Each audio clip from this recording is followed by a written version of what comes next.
حضور نے ارشاد فرمایا کہ جس شخص کے اندر 4 چیزیں ہیں وہ پکا منافق ہے، منافقاً خالصاً، وہ خالص منافق ہے۔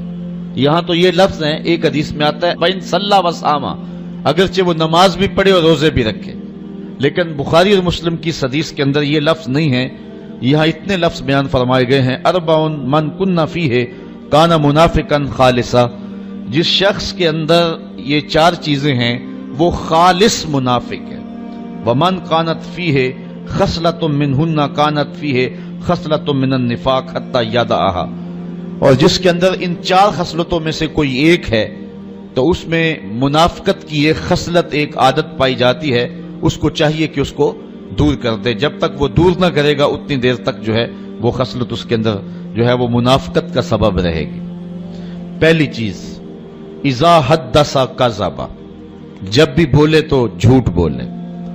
آج میں اور آپ اپنے معاشرے کی ترتیب دیکھ لیں، جھوٹ ایک فن عظیم بن کے رہ گیا ہے، اور یہ علامت میرے اور آپ کے آقا و مولا نے جو ہے وہ بتائی ہے خالص منافق کی، کہ منافق جب بھی بولتا ہے جھوٹ بولتا ہے، مومن جھوٹ نہیں بولتا۔ حضور علیہ السلام سے پوچھا گیا کہ حضور مومن بزدل ہو سکتا ہے؟ فرمایا مومن بزدل نہیں ہوتا، بہادر ہوتا ہے، لیکن ہو سکتا ہے کبھی بزدلی بھی کر جائے۔ پھر عرض کی کہ حضور مومن بخیل ہوتا ہے؟ کہا نہیں، مومن سخی ہوتا ہے، لیکن ہو سکتا ہے کبھی اس سے بخل بھی ہو جائے۔ پھر عرض کی گئی کہ حضور مومن جھوٹا ہو سکتا ہے؟ فرمایا جھوٹا نہیں ہو سکتا، یہ طے ہے کہ مومن جھوٹا نہیں ہو سکتا، وہ ہوتا سچائی ہے۔ تو یہ مومن کی شان ہے۔ اور منافق جب بھی بولتا ہے جھوٹ بولتا ہے۔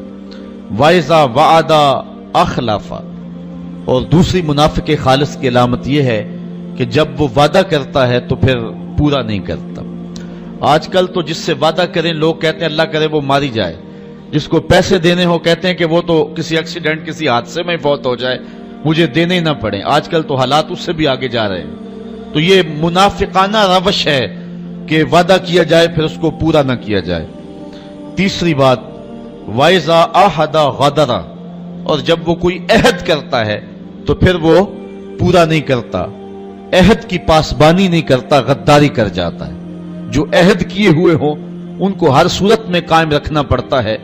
غزوہ بدر کے موقع پہ حضرت حسین رضی اللہ تعالی عنہ اور ان کے بیٹے یہ مکے سے ہجرت کر کے مدینے کی جانب آ رہے تھے۔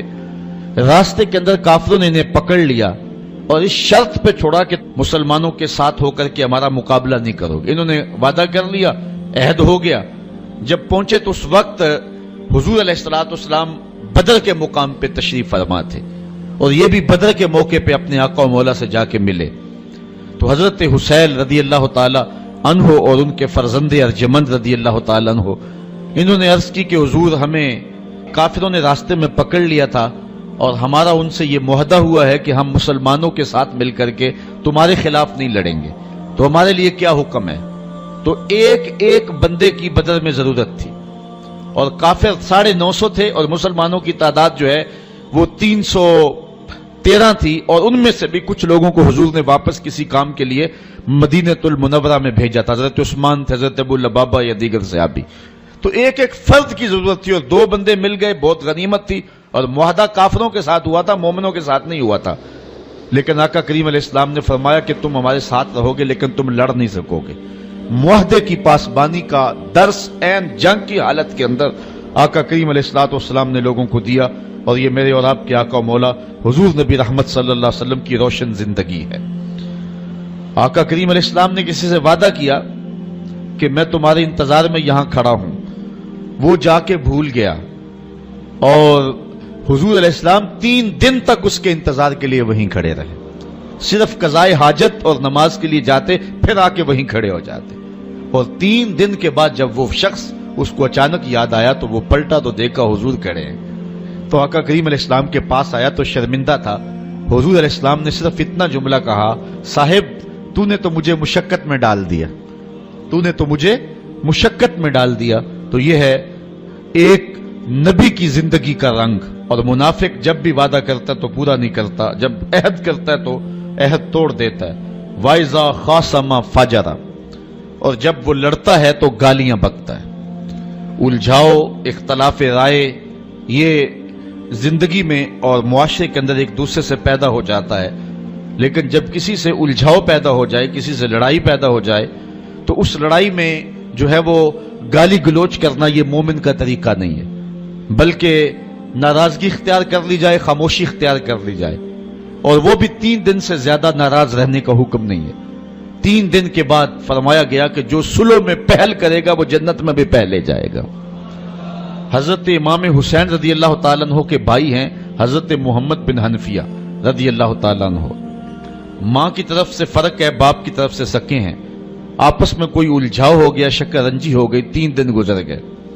حضرت محمد بن حنفیہ نے سوچا کہ امام حسین میرے بھائی بھی ہیں، بڑے بھی ہیں، پھر رسول خدا کی بیٹی کے بیٹے بھی ہیں، تو اگر ناراضگی ہوگی ہے تو میں جا کے صلح میں پہل کر لیتا ہوں، کوئی بات نہیں۔ گھر سے چلے، راستے میں حضور کا یہ فرمان آیا کہ جو 2 مومن آپس میں الجھ پڑیں، جو صلح میں پہل کرے گا وہ جنت میں پہلے جائے گا۔ یہ حدیث یاد آئی تو واپس پلٹ آئے اور گھر میں آ کے کاغذ کے ٹکڑے پہ ان کو خط لکھا اور قاصد کے ہاتھ بھیجا کہ میرے بھائی، میں تجھے منانے کے لیے گھر سے چلا تھا، راستے میں حضور کا یہ فرمان یاد آ گیا، میں تو گوارا نہیں کرتا کہ آپ سے پہلے جنت میں جاؤں، تو اس لیے آپ مجھ کو آ کے منا لیں، میں ناراض ہو کے بیٹھا ہوا ہوں۔ تو حضرت امام حسین آئے اور اپنے بھائی محمد بن حنفیہ کو راضی کر لیا۔ تو ہمیں یہ درس دیا گیا ہے، ہمیں یہ سبق دیا گیا ہے۔